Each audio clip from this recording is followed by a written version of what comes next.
5 smart steps. Ever since I've been in the furniture industry, it's really been the core at what we use at PROFITsystems to help retailers become profitable, to increase their cash flow and grow their top line volume. It's an acronym, SMART.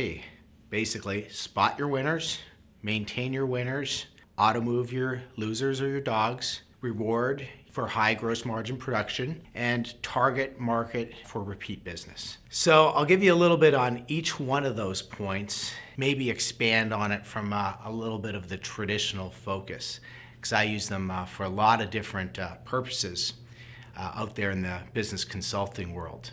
The first part of it, spotting your winners.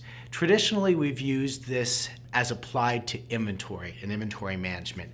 Spotting your winners would mean focusing on what works for your business. So which items are producing you the highest gross margin dollars. If you can keep those items in stock at a greater percentage of time, then odds are that you will make higher amount of gross margin dollars. So the first part of that is knowing what they are. Without knowing, you're gonna miss the boat. So spot your winners. Now I even expand on this part. Spotting your winners is not only at the item level, it's really at the vendor level and the category level. You see, all items belong to 2 families, vendors and categories. So you need to know which vendors are producing you the highest gross margin dollars and turns, by the way, so together that could be GMROI, and which categories are producing you the highest gross margin dollars and turns. To focus on those areas and to put your resources into growing your strengths will help you grow your total organization as far as inventory management goes. And then you can take the S even further. Spotting your winners. You need to know who your winning salespeople are. You need to know who where your winning advertising is coming from. It's just a good idea to know what's working. That's all about the S. M, maintaining the winners. Well, once you know what those winners are, you need to take action. That's what the M is about, the maintaining of the winners. So what actions would you take when you know what the winners are? Number 1, you would want to make sure they're in stock at the right time, in the right quantity for your rate of sale and your lead time. If you run out of stock of those best sellers, then what's going to happen is you're going to lose sales. So the higher percentage of bestseller in stock days, the greater your opportunities are to sell from those bestsellers.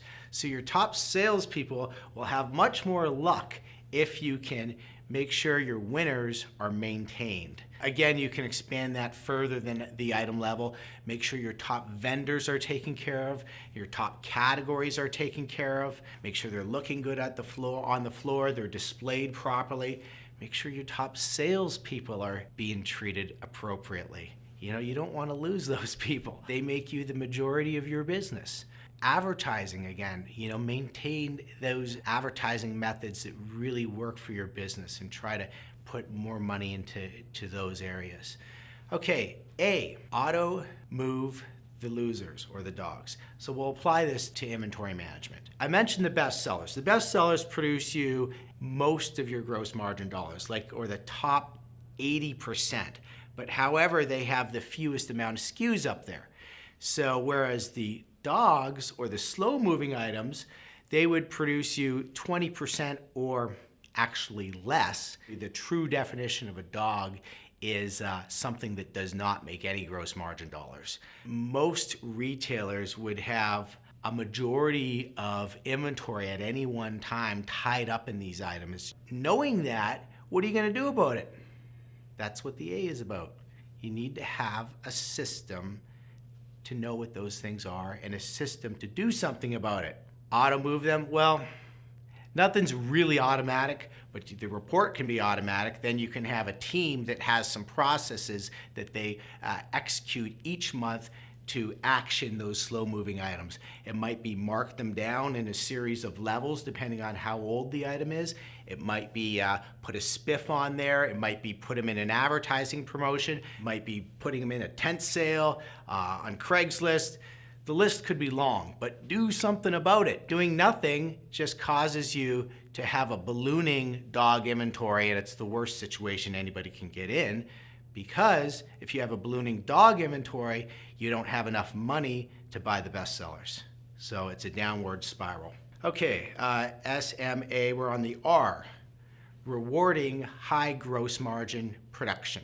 Gross margin percentage and dollar amount should be the goal of any organization, to continually try to seek ways to expand that.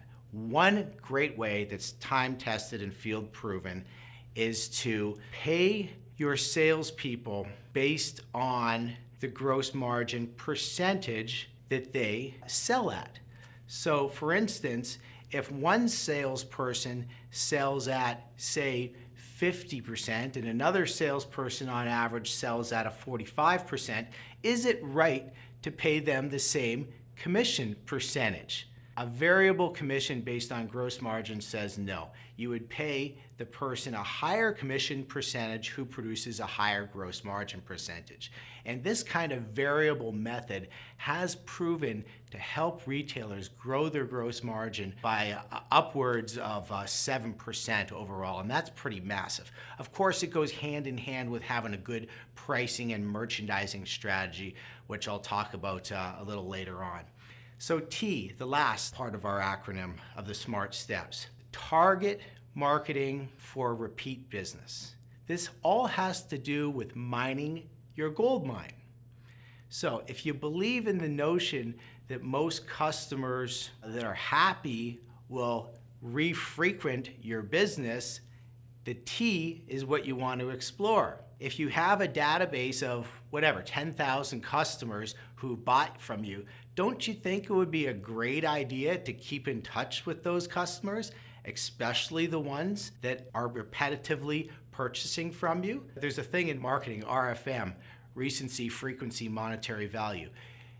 You should know your customer by customer base and break them down into those segments. If they come and visit you a lot, if they spend a lot with you, or if they spend often with you, you should know that and you should target them.